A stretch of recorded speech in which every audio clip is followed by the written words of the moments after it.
How much fact or fiction are we receiving from politicians and the mainstream media about the recent surge of the COVID-19 virus in Michigan? Our 3-month undercover investigation was able to harness the hard truth.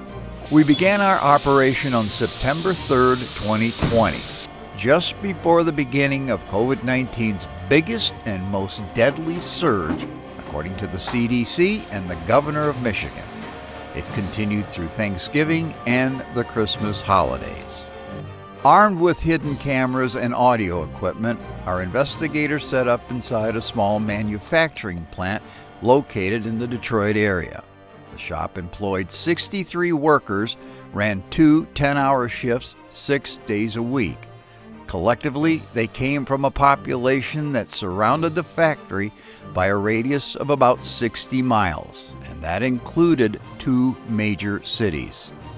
Our hidden cameras captured the details of each working day. They began with a mandatory medical screening that measured individual body temperatures, heart rates, and oxygen levels. Anyone with a temperature over 100 degrees was ordered to leave due to the fear of possible COVID contamination, but no one ever was. We know this because our investigators gained access to all of the medical screening documents. They also secretly recorded and approached nearly every worker to ask if they knew of any previous factory contaminations. All said nobody had gotten the virus. Factory management was liberal about complying with mandatory COVID-19 mandates. There was no social distancing enforcement. Wearing masks was strictly optional. 90% of the workers never wore them, period. Those who did generally wore them under their chin or dangling off one of their ears. Ironically, the masks supplied by the company were cheap and useless. The box clearly indicated that they were not designed for medical use, and that meant they couldn't stop the COVID-19 virus. During this time, newspaper headlines screamed about rising death tolls of the COVID-19 surge. TV reporters followed up with unconfirmed and grossly exaggerated contamination statistics. Shamefully, viewers sat by idly as the tales of COVID the Barbarian played out wildly across their TV screens. Meanwhile, inside the factory, there was no sense of fear and no sense of urgency. All workers continued to mingle together throughout their daily breaks and lunch.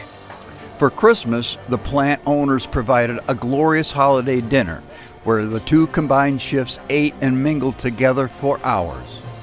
And there were no COVID-19 outbreaks among the workers. As part of the daily job assignments, workers frequently handled parts together and exchanged community paperwork. Management meetings with workers on the floor were regular.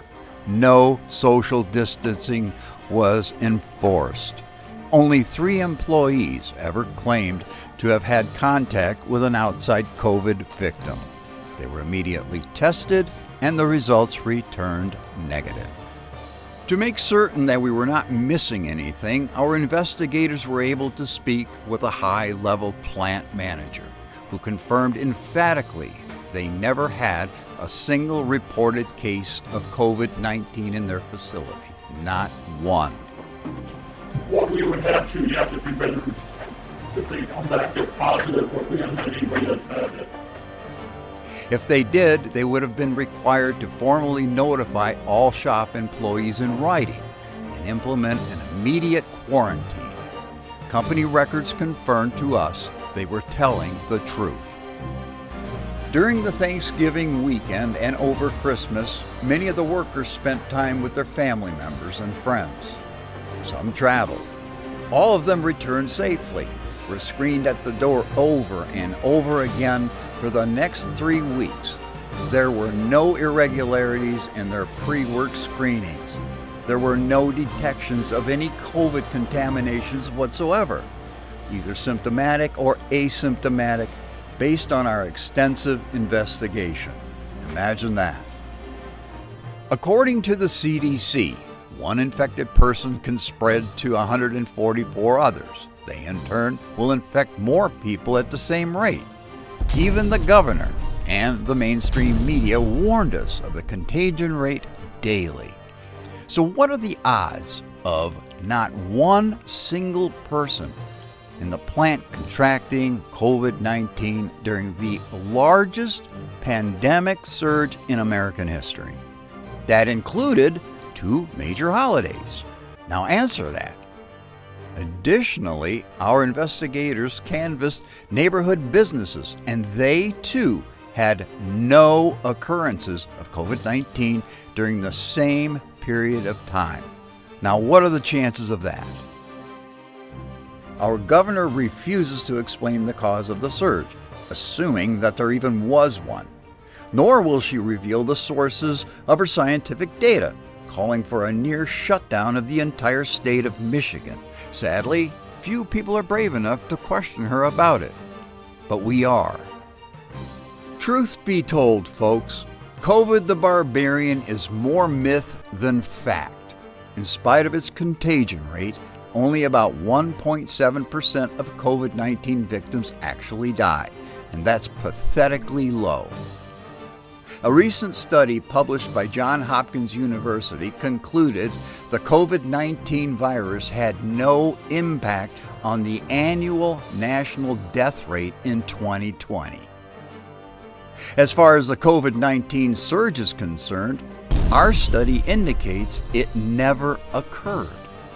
It's really that simple.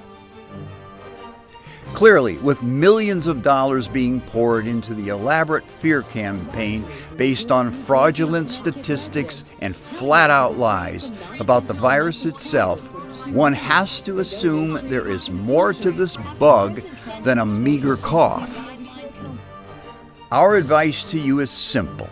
Be smart. Do some research. Don't surrender yourself to the words and images of the puppet masters and media demagogues conspiring to force an illegal agenda on your freedoms. Fight back and claim what is rightfully yours. It's called the Constitution.